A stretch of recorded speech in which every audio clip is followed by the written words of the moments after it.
and he'll be here live in person. Lennon Strabata will be here then, and Sylvia Beverly will be here virtually from Maryland in the next month is August, September, thank you. So because it's at the end of the month, I think we're already in the next month. And so I've almost lined up through November. I think August 18th is Art in the Park. We do have a poetry time. Sarah, before you leave, if I could get your contact information, I will send you dates and stuff and keep you in the loop. And if it's okay, you know, I don't know if are you on social media at all? Yeah. Oh, okay. Okay, so I mean, my students used to say to me, "You have an email account?" I said, "I've had an email account older than your parents." And they're like, "What? You're that old?" Yep, I'm that old. It's all good. Okay, so it's now 7:32, and I'm going to introduce Zilka Joseph, who I had the pleasure of meeting in 2019. There were several poets there, and the ones that moved me, I went and bought their book, and I made eye contact, and you know, at least shook hands if I didn't hug them, because I'm a hugger. So I liked Zilka very much. She had a lot of spunk and a lot of heart. So I'm going to tell you about her now, and then we will get started. I'm Linda Dickman. Oh, that's gonna be nice if you knew that. Northport Arts Coalition Poetry Chair and Spoken Word Coordinator is what they call me. If you've never been downtown to the park, but you guys I think all have, there's a poetry path there now. I'm very excited about it, so I hope you get a chance to see it, and I hope you submit to it this year and get a chance to be in it. So that'll be fun. We do half local, and the other half is all of Long Island. So you're in.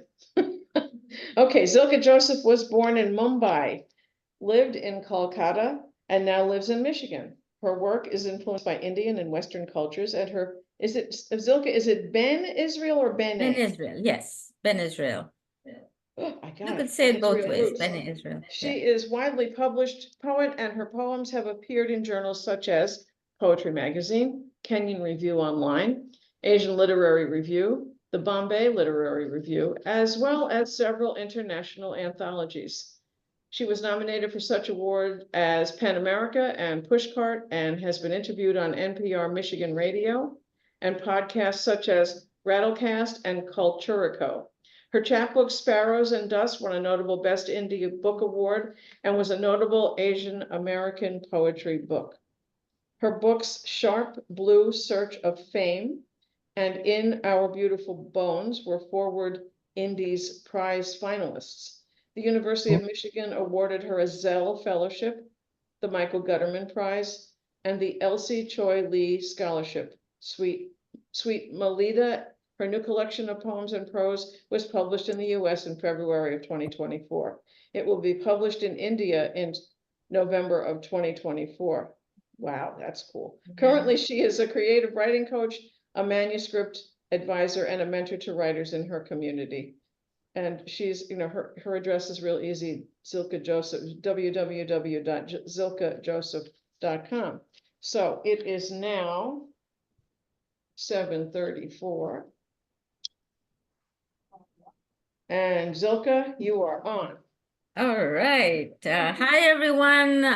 Thank you so much for your welcome, Linda. Thank you for inviting me to this wonderful gathering. And I do hope I get to see you all in person sometime, because I'm hoping to visit Pramila again and visit Long Island again. So what I'm going to do for you today is I'm going to read from my book called Sparrows and Dust. And then I'm going to move on to a couple of poems from my newest book, which is Sweet Malida. And this book is very special, and I'll tell you why. But I'm just going to give you a taste of my book, Sparrows and Dust. And the book is very influenced by my love for birds. as well as stories of the loss of my parents and moving to the US, of course. But there are echoes of a beautiful book by Muhammad Attar called The Conference of Birds. So there's this little philosophical thread through this book, basically about the search for meaning, the search for life, a life's meaning.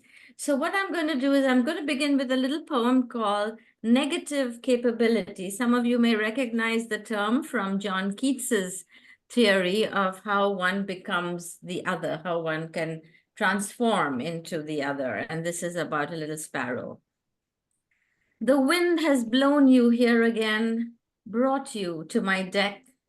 Oh, white-crowned sparrow, trill, trill, trill, your striped head appeared from sunflower seed husks, moldy leaves that looked like burned remains.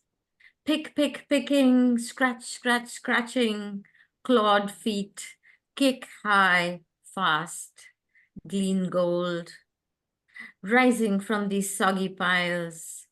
Cold Michigan is just waking, clouds thunder, so dreary, yet you return to feed, to revel in the mess of rot and dirt, to chase house sparrows and juncos.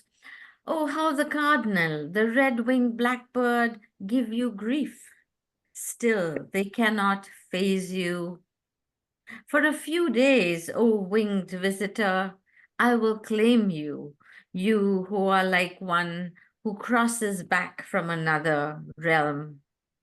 What's left to know but the unknown? Arrival, departure, arrival, departure. Oh yes, a world can fall apart in an instant. See how flesh dissolves. Look, the wind whips my brown feathers. Hungry, I scrabble, pick what remains. What remains then for us? Open sky, sun, and so night comes, stars wheel, we spiral higher, become air. Is this the bird way? Thank you, thank you. I wish I could hear you and see you all at one time. The next poem I'm going to read for you is a short poem. This is actually a part of a much longer poem, but there's only one section that I've used in this particular chapbook. And it's called Scenes from the Deck. My father was a marine engineer. He traveled the world back in the days of diesel ships, and then later on, when they became mechanized. From steamships to diesel ships. And this is around the time that he was ill and very close to death, and I was sitting by his bedside. And it's called Scenes from the Deck. I know how you love that word deck, Dad. All those years you sailed around the world. Began at Mazagon Docks, Mumbai, 25 paise wages. Steamship days, diesel days, deck, bridge, engine room was home to you. Chief engineer with the booming voice, always in charge, everyone's boss. Nothing changed even when you grow old and blind. You still wouldn't listen. Too late, Mum sank quickly. Suddenly she was gone. You fought the storm, your ship still strong and seaworthy, drowned slowly in the salt sea that filled your lungs. You clutched my hand for hours. I sang Somewhere Over the Rainbow by your hospital bed. You moaned the words inside the mask, muzzling your mouth. The voice that bellowed 1,000 commands. Oh, my father, eagle with claws full of thunderbolts, now lying shattered on the deck. And that's one of my tributes to my parents. Thank you so much. Now I'm going to switch gears completely to my new book called Sweet Malida, Memories of a Bene Israel Woman. And this book is really important to me because what I'm doing through this book is telling the world about this very, very small and very, very interesting little community of Indian Jews whose origins go way back. So there was supposed to be a shipwreck on the west coast of India. This is one of the theories, that these ships were wrecked in a storm on the west coast, a little south of Mumbai, and that's called the Konkan coast. And this is where the survivors lived in the villages. The villagers rescued them. They lived in the villages, and they became part of the Indian, what is called the Indian Jews, the Ben Israel Jews. And the approximate date of arrival is 175 BCE. That means this community existed in India for 2,000 years. And I am one of the descendants of that community. So in this book, the poems are about the history of the Ben Israel Jews as well as my childhood. So I'm going to begin immediately with the title poem, Sweet Malida, which is the name of a rice dish, a sweet rice dish. Sweet Malida, a mix of water-softened, flattened rice, sugar, dried fruits, and nuts, was a dish made for Shabbat or for breaking our fasts. Cooling, light on the palate and to the body and the spirit, it was welcome in the heat of day or night. We had many foods in common with our Muslim, Christian, and Hindu neighbors, and we often celebrated together their festivals or ours. I relished particularly fresh coconut, the regional staple, its milk or its flesh added to almost every dish. But this was to me the best way to eat it, finely grated by my mother's hands, left unsweetened and sprinkled haphazardly on the malida, juicy threads with a fleck of stubborn brown kernel here and there that sometimes crunched in your teeth like sand. And you winced and you swallowed it, knowing that there was no simpler or purer or truer form than that. And the next poem I'm going to read is a little bit of throwback to this mythology of the ships that were shipwrecked. There are several theories about their arrival, but I don't have time to go into all of that today. But as writers, we are so fascinated with mythology and we love to fill in the gaps with some of the stories. So I try to imagine, how did these people who were shipwrecked and they lost, everything, but the villagers who brought them in and fed them and clothed them, what must that have been like? And it's called The Angels of Konkan. Navgaon, Maharashtra is where it is believed the ancestors of the Ben Israel were shipwrecked and where a ruined cemetery exists today. From stumbled sands and shattered bark, blurred shadows dragged us. Where were we? They dried our battered bodies, bound our wounds, clothed us in woven cotton, fed us warm food that we could not name then. With their hands, and as Elijah ate of the bread and flesh that ravens gave him, so also we ate and drank of the cool water brought from brooks. Who were these healers? Then in fields of grass near the sea, we buried our dead, the ones we found. Where are they now? Set gravestones to remember. They let us pray as we wished, and giving thanks to Adonai, we learned the craft of oil pressers, or did our tribe know it already? We ate what our laws permitted, and praising this vast green land, its rich soil, its rivers, its carts, its grains, its fish and fowl, we blessed the hearts and the living hands of the villagers who saved us. And Zilka, I'll end. unbelievable. Thank you so much. Beautiful. No, thank you so much. Linda, I'll hand the microphone back to you. I am fascinated. Now I want to look up the history of the people. Well, I can always do a Zoom talk with you guys sometime. But Wow. here's the book, and I hope you'll look it up. And I could Well, always... I think what I'd like to do is probably send for an autographed copy. I would be delighted, Linda. I would be So, delighted. well, I'll email you and we'll Yes, work it we'll out. chat about But it. Zilka- If anybody else is interested, do write to me. Thank you so much.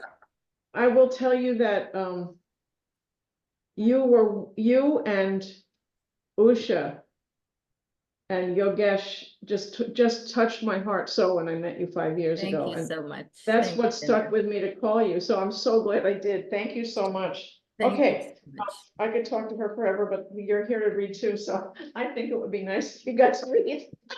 So I'm gonna ask David, Fox, and John to read first because they have a bus to catch. And sometimes it's early and sometimes it's not, so David gets a little nervous. I know. All right. This poem called God is always watching over us. Whatever you do, wherever we try, we get guidance from God. But nothing you can't achieve, with Him by your side, you just have to believe. Thank you. Oh, could you read that again? Oh, You sure. read that so beautifully, David. Okay. Whatever you do, wherever we trod, we get guidance from God. There's nothing you can't achieve. With Him by your side, you just have to believe. Beautiful. Good job. And the sky bus go by. David. Yeah, good. Are you gonna, that might have been the band for the plays. Are you here for poetry? Then you're in this one. There's seats back here. Okay, so I will move the camera so John doesn't have to try and get back there. Do you have an idea for what you'd like him to read? Oh, he's gonna read Inspire Someone right down here. Okay, so let me turn the camera around again. You're welcome. Okay, the inspire someone, David? Yes. Okay. No, this one. Give So. someone the pen on the back, do not insult, Praises. but praise it, but lives with happiness And see the joy that it raises. and raises. Read that last line again. And see the joy See the joy that it raises. that it raises. Nice job. I did good? You did good. I'm very proud of you. Okay. All right, guys, let's check that out. Yeah, there's a lot of theater traffic. This is a busy night this week. And there's theater traffic and there's the people that take the shuttle bus for the cars down town. So there's a lot going on. Okay, so Mr. Todris, are you ready to roll? Oh, John. Hey, nice seeing everybody again. During these times when it's so hot outside, a lot of times all you can do is sit home and you find yourself eating a lot. No. Diet's Just course. I'm a bit overweight and I don't care for satires. I have to rid myself of my own sad tire. I need less mastication, less chewing. Biggers can't be chewers. Being overweight might lead to serious diseases.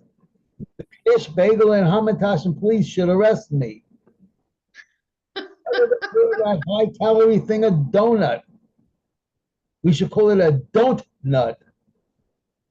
I've also got to start to exercise. I have to call the exorcist to lose weight. Otherwise, I won't stand the ghost of a chance.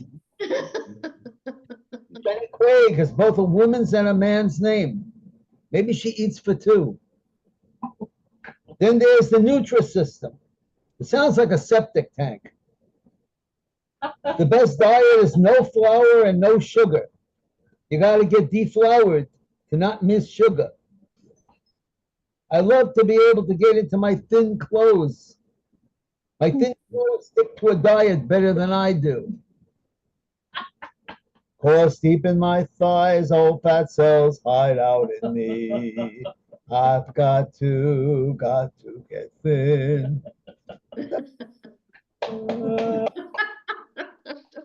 Thank you, John. Where is located? Where's he located? He's in the beach. In Queens, Oh, outside. right? In Queens, not at the beach? Somewhere in the north part of Queens. And Elizabeth is in Hobbiton, but she may be in Queens too. So Elizabeth, you're up next. Okay, Go ahead. I will share. Wait, hold on a second. I don't know if you can share on this. No, I can't. It's just. Is he here? Yes. Yeah, I don't know. Oh, yeah, let's see. Hang on a second. Okay, it's okay, John. Thank you for reading. Yeah. Bye, you guys. See you next month. Yeah. I can't tell, well, Okay. Hey, this is called Elusive Poem. A timid poem scampers away and hides beneath paper sheets during light of day. When night shadows encroach, it knows it's time to reveal word, meter, stanzas, and rhyme. Vibrant poem, timid no more. You dance in moonlight on sandy shore. Your art is light cast all around. Seashells and sand shimmer on the ground. Thank you. Thank you. Thank you. Okay, so we have, oh, Bruce Johnson, you are up next, and then, David, if you're reading. Okay, so Bruce, you're next. All righty. Thank you, Zilka. That was very beautiful. And thanks, Linda and Dave. This is called The Apology of Icarus. I was wax and feathers, bone and flesh, and on that bright morning, to live was to fly. But it was summer, and to fly at all at any height was to melt and fall. Father was inconsolable, thought himself to blame, but he was powerless to save me, even from the day I was born. Wow.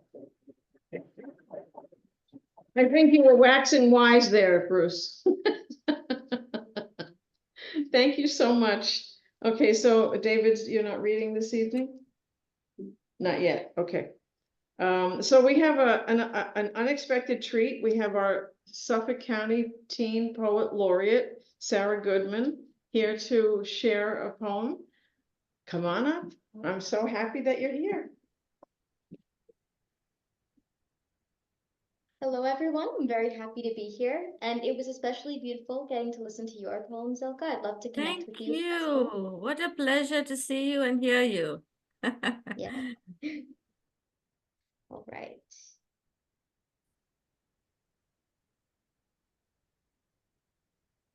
So the poem I'll be reading is entitled Plea, and it is a sort of poem to try to look into the nature of how we treat some of our nature, especially locally. I know we have some farms, especially some bee farms here.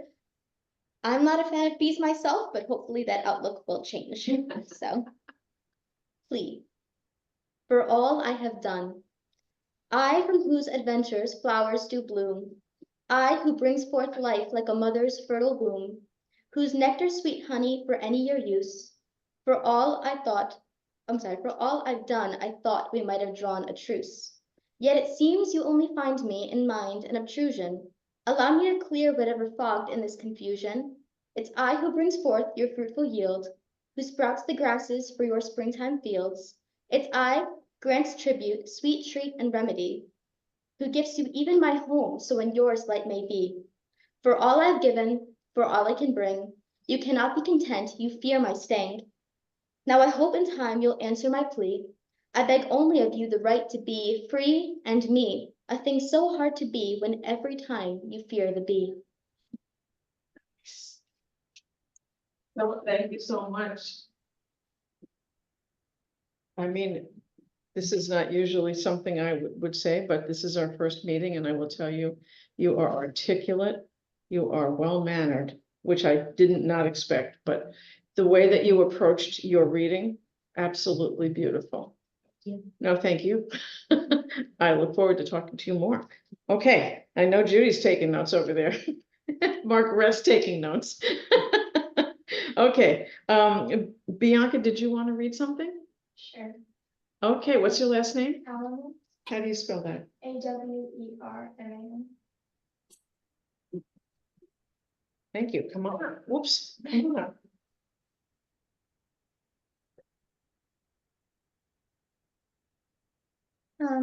Hi everyone, my name's Bianca, you just heard.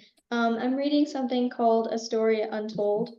I guess I came up with it the way that I wondered how the sun was interpreted by other beings besides ourselves, if that makes sense. The way a flower was able to sprout just from the sun. So I decided to kind of write this poem based on the fact that other beings may interpret the sun differently and how she speaks. A story untold. The sun is speaking through her warm rays that shine from the sky like light pouring into a dark room. Her rays are a story untold. I yearn to reach up into the sapphire sky and pull the tangle of words from its encapsulation, so I can watch them unfurl on the beautiful snow-colored pages of my blank notebook. The sun whispers this story to me, of laughter and melted ice cream, scraped knees, monkey bars, clang, clang, clanging like a song. Dear sun, I do believe that your story is no longer untold.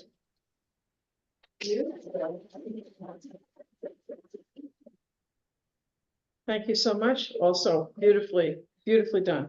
And I'm glad you decided to read. No, thank you. Okay, Miss J.R. Judy Turek, you are up next. Hello, everyone. Thank you, Zilka. That was beautiful. Oh, what a journey. What a journey. So I'm going to read from, yay, with a little help from my friends. So these are basically prompt poems, and special thanks to Linda, because she was one of my find all those oopsie boo boo typos. And so and for the next several weeks, 100% of my book sales will be going to the Long Island Poetry and Literature Repository in Bob Harrison's name. Nice. Alive and thriving.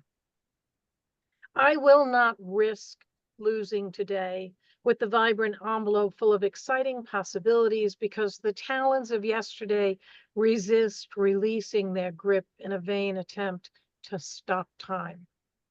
Because life is too short, I refuse to give in to, I won't refuse to risk failure. I accept that I may not succeed every time, but I will revel in the pride that I tried. I will hug every day. I will hug every dog I can, every time I can, because I want to neglect nothing Don't need to miss anything that brings a smile to my face, or a friend or a stranger in the supermarket. I will eat sushi, try something new on the takeout menu, won't hurry through a meal or settle for bad food. On days that challenge me, I will eat dessert first. Days tick by too fast for melodrama. Leave it to unreality TV and soap operas. I will budget myself not to invest in gadgets that won't work, or buy into conspiracy theories or schemes dressed in royal wear. I'll be practical. Reach for the brass ring. Wear that new dress to the dollar store. Laugh longer. Smile inside, because it will show in my eyes. So hop on a plane and go to a concert, jump in a car, go to the beach, backseat a bunch of friends, and go where the road leads. Enjoy the beauty of today. Life is too short for you to intend to waste it. And then it's long enough to stop waiting for tomorrow, when today is ready to take you on an adventure. Sleep enough, dance in a rainstorm, enjoy what today brings, learn from it. Take the lessons with you to tomorrow, but not before today has gifted you all it can. Don't waste a millisecond on futile regret. Dump your baggage of grudges.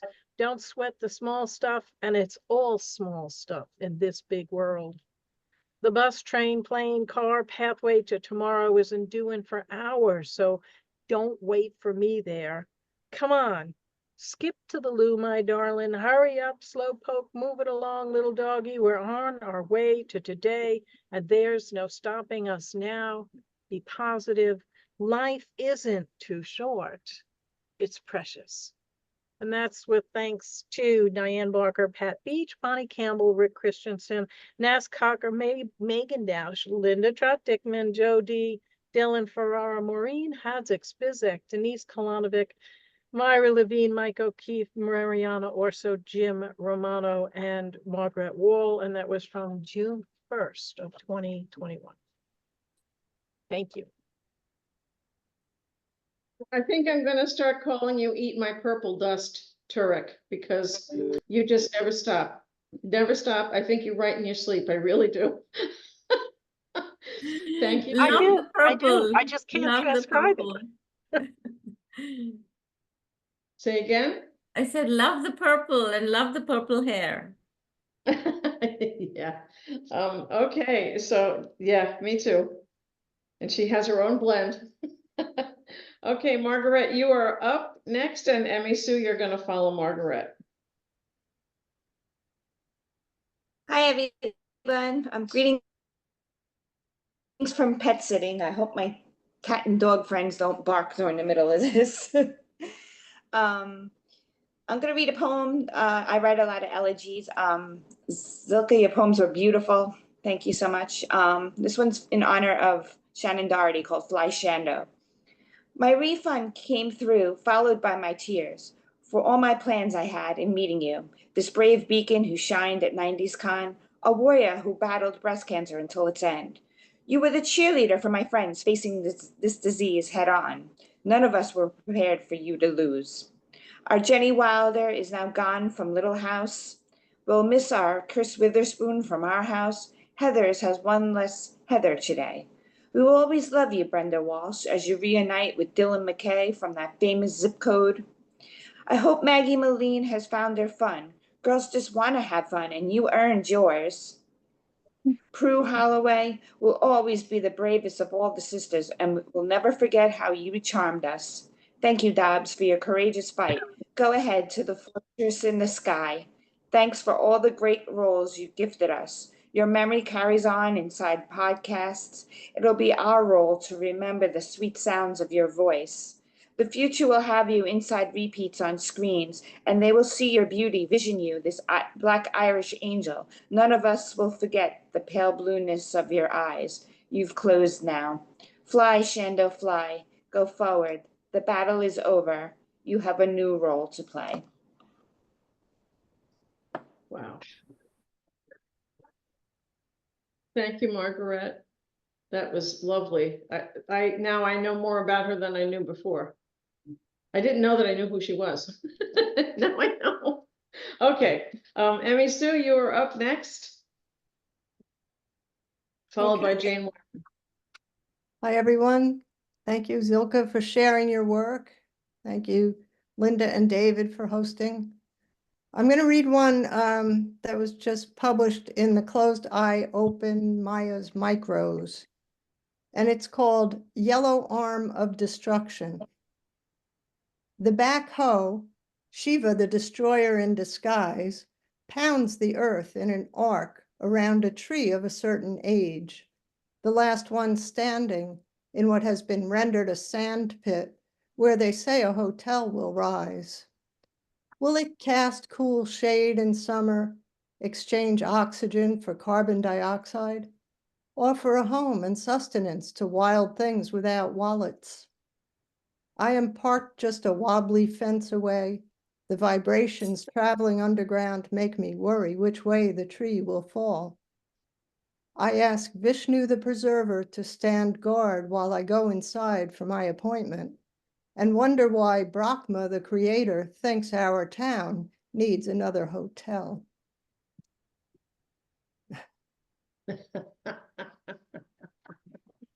Thank you. That was a sneaky last line, Emmy Sue. I love your face. Thank you very much. Okay, Jane, are you ready to read? Yes, I knew it. thank you, Linda. You're welcome. Parades and patriotism. I love puppy dogs and patriotism. Summer holidays are special. Parades and picnics. My grandfather and I are standing on the corner of Main Street, USA, on the 4th of July, anxiously awaiting the parade. Suddenly I hear drums and horns. I see Old Glory blowing in the wind. John Philip Sousa's Stars and Stripes, deafening our ears.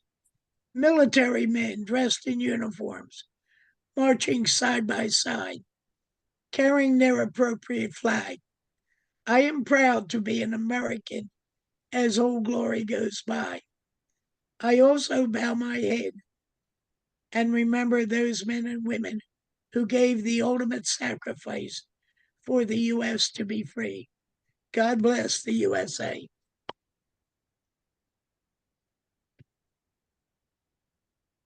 Beautiful job, Miss Wyman. Beautiful job. Thank you. Oh, you're welcome. JG, you are up next, followed by Maureen Spizak. Do we still have Jay? I'm here. Linda, where are you? I don't recognize that room. We're across the hall from the room you recognize. Okay. The reason you see a different background is because tomorrow there's going to be a reception after a funeral.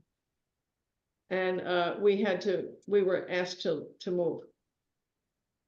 That's a nice room too. We're just across the hall, but nice room, right? Yeah. Nice stained glass, yeah. It actually looks really good on screen. It does. Okay. Come live with me and be my love, and we will all the pleasures prove that hills and valleys, dale and field, and all the craggy mountains yield. There we will sit upon the rocks, seeing the shepherds feed their flocks by shallow rivers, to whose falls melodious birds sing madrigals. There will I make thee beds of roses, and 1,000 fragrant posies, a cap of flowers and a kirtle, embroidered all with leaves of myrtle, a gown made of the finest wool, which from our pretty lambs we pull, fair lined slippers for the cold, with buckles of the purest gold, a belt of straw and ivy buds, with coral clasps and amber studs. And if these pleasures may thee move, come live with me and be my love. The shepherd swains shall dance and sing for thy delight each May morning. If these delights thy mind may move, come live with me and be my love. Thank you. Thank you. Okay, Miss Maureen Spizak, you are up next.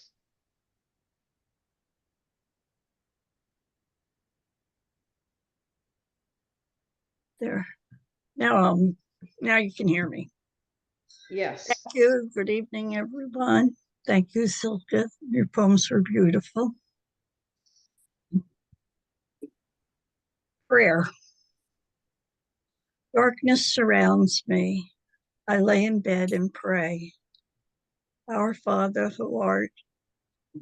Again and again, the doctor's voice interrupts, cackles in my head.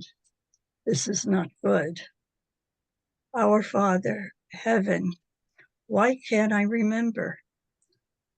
Chemo fog, they call it. Focus, I tell myself.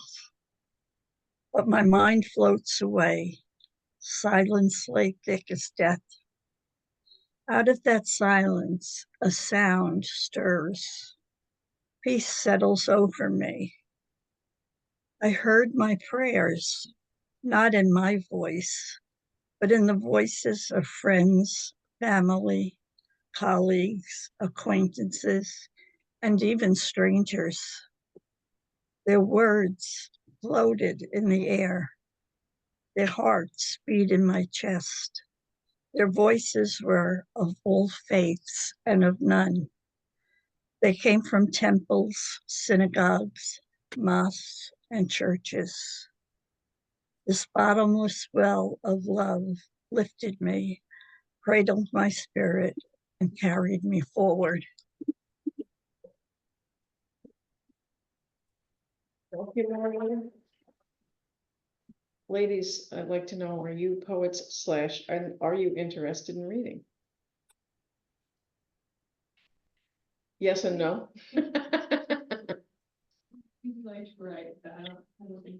So this is what we call, this is your test. You're testing us out to see if you want to come back. You're welcome to come back, just letting you know. Okay, so David, I'm asking you again.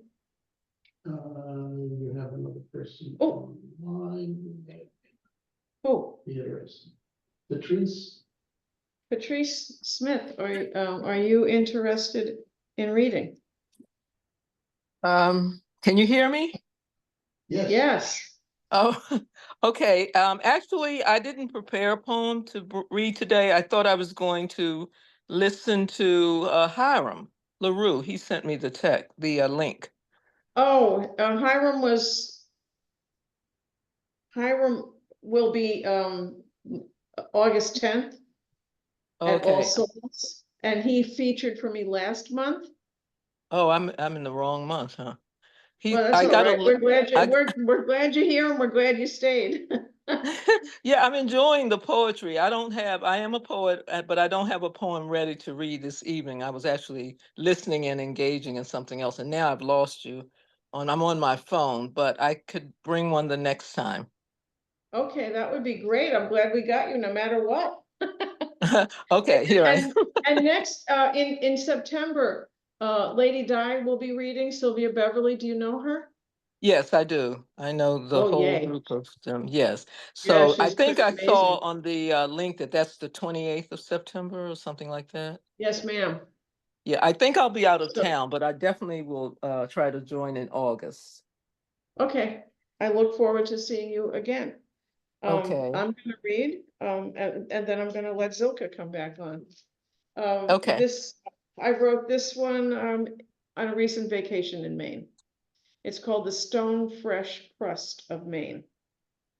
Before I realized I was standing on a glacier, before I knew of granite's distinct call, before I could see Webb Cove, the blue of my lover's eyes in that place, before I knew what glacial till was, before I knew how quarries made Stonington famous, before I knew the colors of feldspar under my feet, flakes of black mica, before I saw the reindeer moss, the blueberries, before I set off on the path, we approached a simple planked walk. 3 steps in, balsam fir, cones crushed underfoot, release their pungent fragrance, Christmas in my nose and excitement, I was home. Thank you. Okay. Lovely, lovely, lovely. Just such a pleasure to hear you all. Oh, I'm so glad. So Zilka, you're back up. All You get to right. close us out. All And I'm gonna right. sit down and listen. Okay, thank you all so much for being here today. Thank you, Linda, for your warmth and your kindness. And anybody has questions about my books, please email me. I'd be very happy to tell you where to get them or answer any questions you have. So I'm going to read a poem from my new book, Sweet Malida.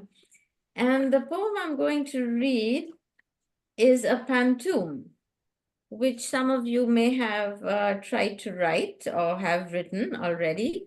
It's a poem, it's a Malaysian style of poem of writing, where the lines repeat themselves, and the first and the third lines are repeated in each stanza. And then you can go on for as long as you like, but the last stanza brings back the very first couple of lines. And this poem is very special because it's about food. There are a lot of food poems in this book, particularly because a lot of these, the sculpture and these foods are, maybe dwindling because our community is also dwindling, even though there's a big diaspora across the world, mainly in, of course, Israel, in the US, Canada, and Australia. But this one is about halwa and how I watched my mother and grandmother actually make it. So the wheat is soaked for 3 days and the water is thrown out and it's soaked.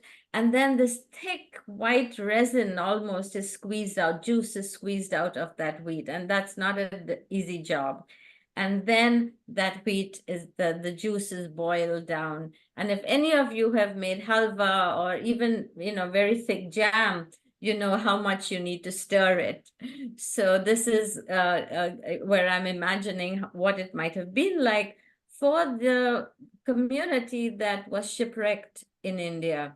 What halwa did they know from their community way back in Judea or whatever it was called? India was not India, and Judea was just a handful of kingdoms. But all our cultures have some form of halwa. So this is a kind of, I'm thinking through that whole idea of what was halwa like for them, and then how they learned to make the halwa here in the villages. So pantum for chick cha halwa. Whose hands worked hard to make this halwa? Whose hands soaked the mounds of wheat? How we waited 3 days and nights.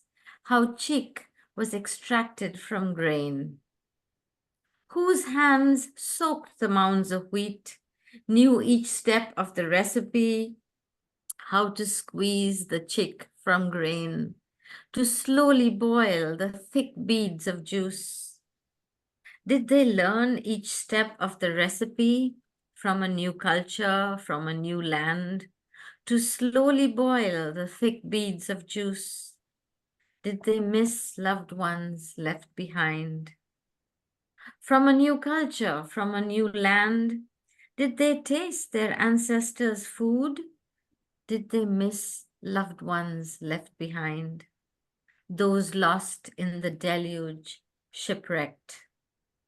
Did their tongues taste their ancestors' food? Was this so different from sweets of home? Those lost in the deluge and wreck would never come back to life.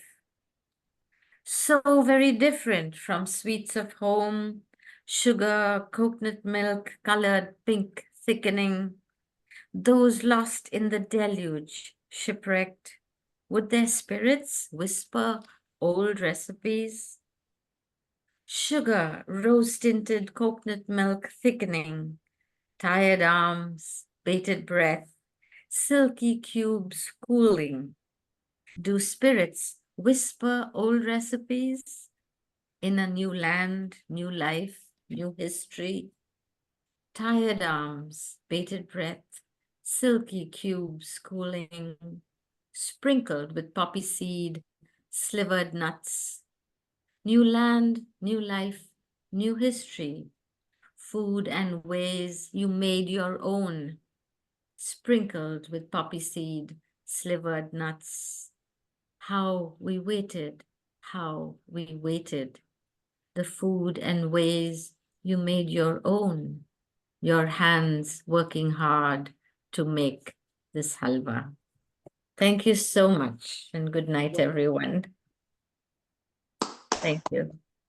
Wow. You just answered so many questions. I've seen it in the store. And I shop in different store, like different, how do I want to put this? I tend not to shop in the big, like Stop and Grocery Shop and store.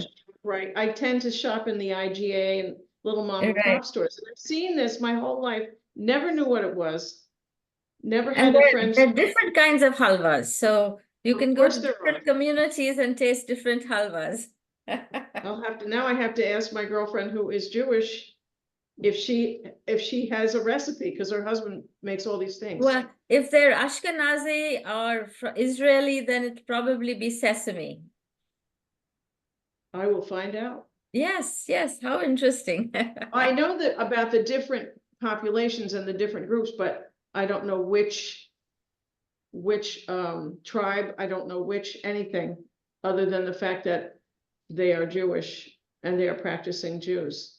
So that's really cool. Thank you very Well, much. they're So- Jews all over the world, so now you know. Yes, yes. I mean, I will tell you one quick thing. I met a librarian in the city at the Museum of the Bible who showed us a Bible that was kept by a Jewish population in China Yes. during Yes. an emperor in China. And the covers of the Bible were sterling silver, and there were only 4 of them. And this Jewish population saved that particular Bible from destruction. You know the story. No, I know the story of the Jews in China, and it's a fascinating history, because many of them were actually Russians who escaped the pogroms and came down into China. And that was the root of the Chinese Jewish community. Yes. There are Jewish communities, ancient communities that have, predated, what's happening like in Europe. So there's Uganda, there's Ethiopian, there's Moroccan. Many of them came after the Spanish Inquisition. But a lot of the, especially the community I come from, the roots go way back. So it's very interesting when you read about the Jews of the world, people. I'm hoping that my book will be one way of, exploring, allowing people to explore the world of Jewishness that exists. Well, this isn't the last time you'll hear from me. All right, we'll much. talk. Anyway, thank you really so much. It was appreciate it. lovely, Linda. And I will be in touch with you, and I will invite all of you to come back again. And I just want to say one more time, thank you so much, Zilka. Thank you. And we look forward to seeing you next month in who knows what room. All right. Thank you all. Okay. Bye-bye. You're welcome. Bye-bye. Good night, kids. Good night. Bye-bye. Bye-bye. Good night, all. Okay, you can.